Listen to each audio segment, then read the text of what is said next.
Hey guys, welcome back to Contest Prep University. I'm Joe Klemczewski with Adam Atkinson, episode 2 in peak week for men's bodybuilding and men's classic physique. We're going to talk about body types before we get into the nitty gritty about actual peaking methods. And you were just saying, Adam, that people who end up looking, just maybe a little bit leaner are still going to have an advantage as long as they can still pull off the aesthetic of the division of classic bodybuilding. But between the two divisions, and let's just go all the way up to something like the Mr. Olympia type standards. For men's bodybuilding versus classic, where would you say, if you're talking to a client, this is probably the best direction for you? What body type nuances are you judging that on? Mm-hmm. Well, I would say in classic, you're probably going to end up with a mezzo. So you're going to find someone that's right in the middle. And if you're going extreme bodybuilding, you've got to think that muscle's metabolic. So if you do have an endo in there, that's not too bad. They're going to end up being able to get huge. At that point, you can actually have a higher body fat level and look relatively lean because your muscle bellies are so massive at that point. If I think a great example is that last year's Mr. Olympia, Big Ramy, had came in multiple shows, not conditioned enough. And for the past 8 years, we've been saying if he comes in condition, he will win. And I think that was very much body type determined. I don't think he was ever a guy who didn't follow his diet. Now, a lot of people made claims of that. I think it just took multiple times of cutting for him to finally get lean enough. And he nailed it this show, finally got the title. And I think that's a great example of someone who competed long enough to obtain the one thing that they didn't have, which was the leanness. So get leaner and take the title.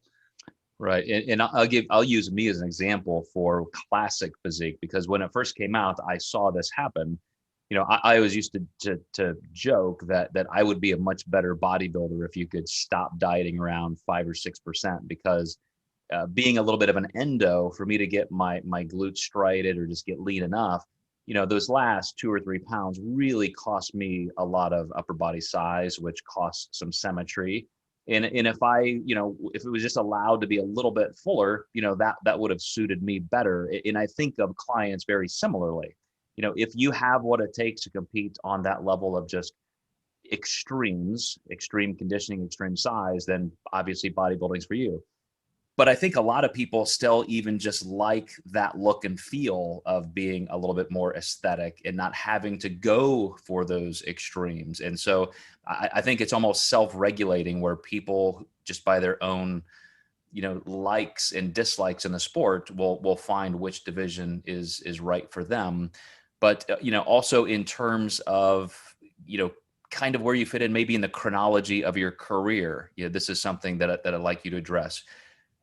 There are people who year after year after year after year of PED use or abuse, they start out looking a certain way. And then whether it's, the infamous GH gut or something like that, or just the changing amount of, symmetry as they get larger with more years under their belt, they wouldn't necessarily fit in that classic physique mold. And so some people may start out that way and then just feel like, man, now I don't fit that division. Is that something that you're seeing, or are we just kind of not there yet as a sport?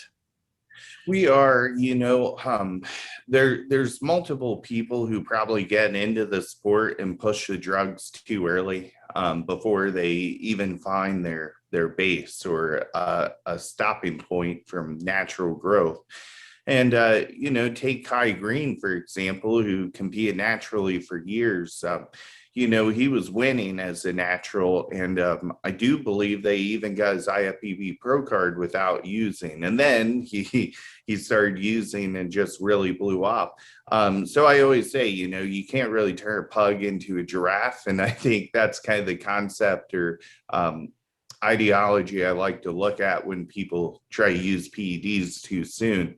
So you really want to make sure you have your base and a relatively good foundation. And if you're not if you're using drugs and you're pushing classic physique and having a hard time getting that size, you probably don't want to use more and try to shoot for bodybuilding. So you probably want to do things that are going to be more classic physique based if the size is never going to be there. I think you almost have to look a generation back to see the etiology of those changes. And so you go from like an era of Lee Haney to Dorian Yates to Ronnie Coleman, Jay Cutler, Phil Heath, and on up. And there were, and not just those winners, but you see all of the people who were competing, and there were just some people who weren't willing to go that far. You know, you think of the Lee Labradas who said, you know, this is the look I want. I'm not going to go to that extreme, risk my health. I just don't want to look like that. And so, you know, they kind of got catabolized in the sport, but that's why I think the officials pulled back and created the whole classic physique movement, is to allow guys like that to still have a place. Yep, absolutely. If you look at Frank Zane and Arnold, those are perfect examples too of what classic physique would be. So yeah, absolutely. It is nice to know that, you know, still the genetic best are going to win. And there's guys who are in classic who probably have a hard time staying in classic weight. And hey, that's a great problem to have. Yep. Awesome. Well, guys, we're gonna move on to episode 3, where we start talking about peaking options for these two divisions. So we will see you next time in Contest Prep University.